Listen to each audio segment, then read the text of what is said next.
Hello बच्चों। तो चलिए सॉल्व करते हैं इस क्वेश्चन को। The compound that can work both as an oxidising as well as reducing agent.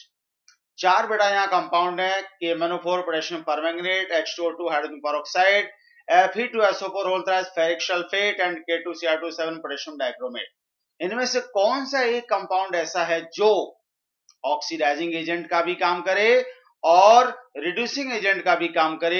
ऐसा कौन सा है? चलिए देखो, जो खुद ऑक्सीडाइज भी हो सकता है और रिड्यूस भी हो सकता है, वो ऑक्सीडाइजिंग एजेंट भी होगा, रिड्यूसिंग एजेंट भी होगा। मतलब इसका ये हुआ कि वो कंपाउंड जिसमें कोई एलिमेंट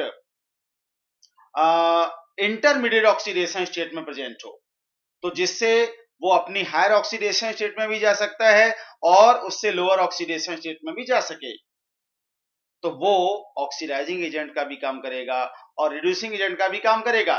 चलो चेक करते हैं हम लोग।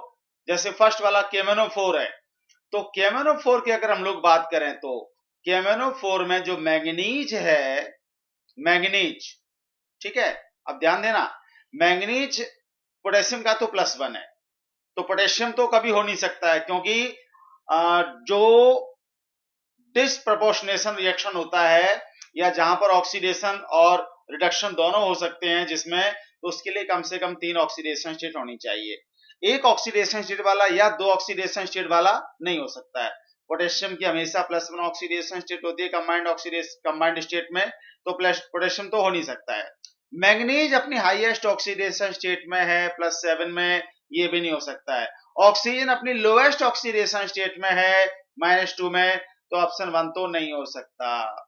ठीक है, ये केवल क्या होगा, Mn+7 से +6 में जा सकता है, +4 में जा सकता है, +2 में जा सकता है। मतलब ये केवल रिड्यूस हो सकता है, KMnO4 केवल रिड्यूस हो सकता है। तो ये KMnO4 केवल और केवल ऑक्सीडाइजिंग एजेंट का काम करेगा, रिड्यूसिंग एजेंट का काम ये कर ही नहीं सकता। ठीक है, दूसरा ऑप्शन पे आओ। H2O2 में जो ऑक्सीजन है वो -1 ऑक्सीडेशन स्टेट में है, समझना, -1। अब माइनस ऑक्सीजन की ऑक्सीडेशन स्टेट -2 लोएस्ट होती है, ठीक है, -2 लोएस्ट होती है और हाईएस्ट +2 होती है OF2 में, ठीक है ना। तो -2 लोएस्ट होती है। अब -1 से -2 में भी जा सकता है और -1 से 0 में भी जा सकता है। मतलब इसकी लोअर ऑक्सीडेशन स्टेट भी पॉसिबल है, हायर ऑक्सीडेशन स्टेट भी पॉसिबल है। इसका खुद ऑक्सीडेशन भी हो सकता है, इसका खुद रिडक्शन भी हो सकता है। तो ये ऑक्सीडाइजिंग एजेंट भी होगा, ये रिड्यूसिंग एजेंट भी होगा। H2O2 can act both as an oxidising as well as a reducing agent. तो ऑप्शन हमारा बेटा आंसर जो होगा इस क्वेश्चन का वो ऑप्शन सेकंड होगा। ठीक है, अब हम चेक करते हैं थर्ड वाले को। थर्ड में जो आयरन है, आयरन वो अपनी +3 ऑक्सीडेशन स्टेट में है और आयरन की हाईएस्ट ऑक्सीडेशन स्टेट +3 होती है। सल्फर अपनी हाईएस्ट ऑक्सीडेशन स्टेट +6 में है, आप निकाल के देखेंगे आ जाएगा आपको।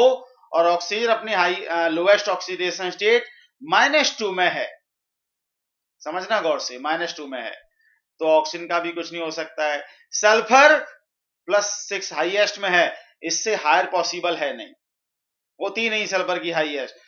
आयरन अपनी हाईएस्ट ऑक्सीडेशन स्टेट +3 में है, इससे हायर पॉसिबल है नहीं, तो इनका केवल और केवल रिडक्शन हो सकता है ना। आयरन का सल्फर का केवल रिडक्शन हो सकता है, मतलब ये खुद का रिडक्शन होगा तो दूसरे का क्या करेंगे, ऑक्सीडेशन।